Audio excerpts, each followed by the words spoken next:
Good morning, YouTube. So with today's video, I'm going to give you my top 5 Perry Ellis fragrances for 2024-2025. I have not done a top 5 of this brand, I would say, in probably 7 years. At least 6, but I believe it was 2017. You don't need to spend a lot of money in order to smell good. You could pick all these fragrances up at like your local TJ Maxx, your Ross, and you can get them online for the most part. There's going to be one fragrance that's going to be a little bit harder to come by, but just keep your eyes out. This will not be in any numerical order, but let's start off with Perry Ellis Aqua. If you love fresh aquatics that have a really nice lime note that has sea salt and musk, this is something that you might want to check out. These are pretty much all $30 or less. The one fragrance that might be a little harder to come by might be a little bit more, but for the most part, you're looking $20 to $30, and at times less than 20 bucks. This is like $20 or less for the most part. But this one just has that bright lime, which I love. There is going to be bergamot, there's lavender, there's a little bit of coriander to kind of spice things up. There is, of course, going to be that sea note, that seawater, that does add that sea saltiness to it. And I really like that aspect.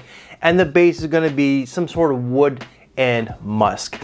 This is very much like when you're coming out of the ocean and you're just going to let the sun dry you off. You get that sea salty muskiness. That's what this is. It's just a very casual fragrance for like the everyday. When it's hot, this will just radiate off your skin. Fragrance number 2 or number 4, whatever way that you decide, this one has to make the cut, and if it didn't make the list, a lot of people would say something. And it's not because of the audience. This one has to make the list because it's actually quite good. Perry Ellis 360 Red. If you love Armani's Aqua, which I do, recently did a video, this is very much like it, but with a spicy kick of, I believe it is nutmeg, cinnamon, and I believe cloves, but it might be something else. You are gonna get that typical citrus of bergamot, mandarin orange, and of course the lime. There is musk, there is lavender, a little bit of oak moss, sandalwood, and I believe it is vetiver. I feel like there's a little bit of a sea salty, like a sea accord to it, because there's something a little aquatic about it. But it might be like the lavender with a combination of the citrus, who really knows. But overall, again, just very much like Armani's Aqua with a spicy edge. I like this one a little bit more than the Armani, which really says something because I'm a 90s guy and I love Armani back then, including now. I still think it's relevant to this day because I grew up in the 90s. Gen X, baby, that's our decade. But this is a great substitute for that one there because that one is still quite expensive while this one is like 20 bucks. Fragrance number 3, let's go with the one that's a little bit harder to come by, but you could still pick it up here and there. This fragrance is just because that's what it is. It pretty much is Perry Ellis M. So been doing this for 11 years, and when I made my video so many years ago, it's cringe then. Hey, trust me, when you start off in YouTube, you're cringy. I still am, and I own it, and I don't care. But I said in my video back then that the reason why it's called M is because it's that's what the ladies are gonna say when they are gonna smell this on you. So hey, you know what? If you're cringy, leave me a thumbs up in the comments, all right? This is just a really good fragrance, but it is because it is sexy. It has that Chanel Allure Homme DNA, but just a fraction of the price tag. Well, maybe not so much now. It's still cheaper if you can get it than the Chanel, which I still love. I'm gonna get a bottle very soon.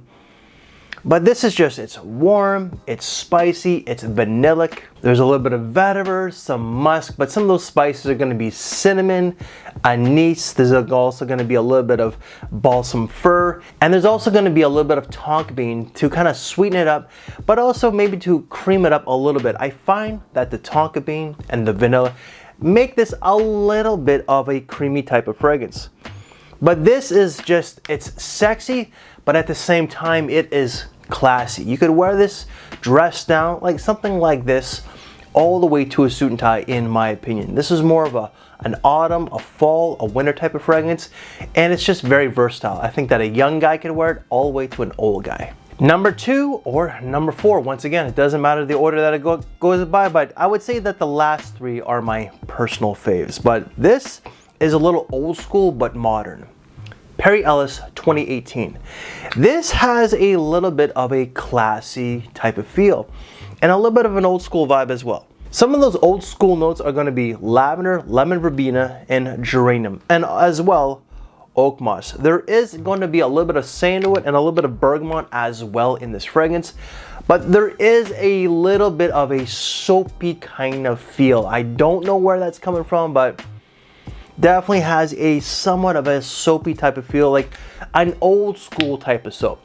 I know that makes no sense, but some of those notes do give it that old school touch, but it's just modern. I feel that someone who's a little bit older, like not so much a teenager, like all the other fragrances, teenagers can rock.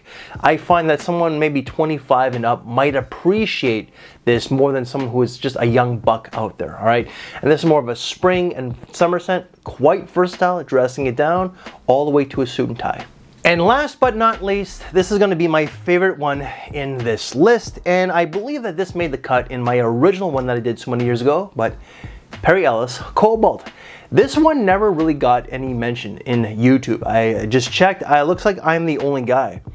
This is actually quite nice, and I would say it is mass appealing, but it has a little bit of a unusual touch when it comes to a Perry Ellis type of fragrance. This one here does have that bergamot, it's got ginger, it definitely has a very bright, juicy fig, which I really love. It does have woody nuances, it does have sandalwood, has a really nice rum, which I personally love, and it does have some notes of rosemary and clary sage as well to kind of like mature it up. I really do love this one. It's mass appealing, but it's just different because, in my opinion, it's going to be the rum and the fig accord, which you wouldn't really think when it comes to a fragrance that they would blend those two notes together. But in this, it's actually done quite nicely. There is a little bit of a powdery undertone to this one here, and I don't know where that comes from, but it is there. It's not overly powdery, but if you don't like powderiness at all, then this is one that you might not like. For me, this is actually a more mature fragrance, 30 and up.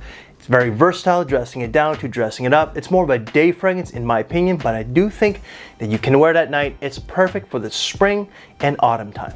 And guys, that is my top 5 Perry Ellis fragrances for 2024 and maybe even 2025. If you like this list, if you like this very video, please leave me one of these. It does help with the channel and the algorithms.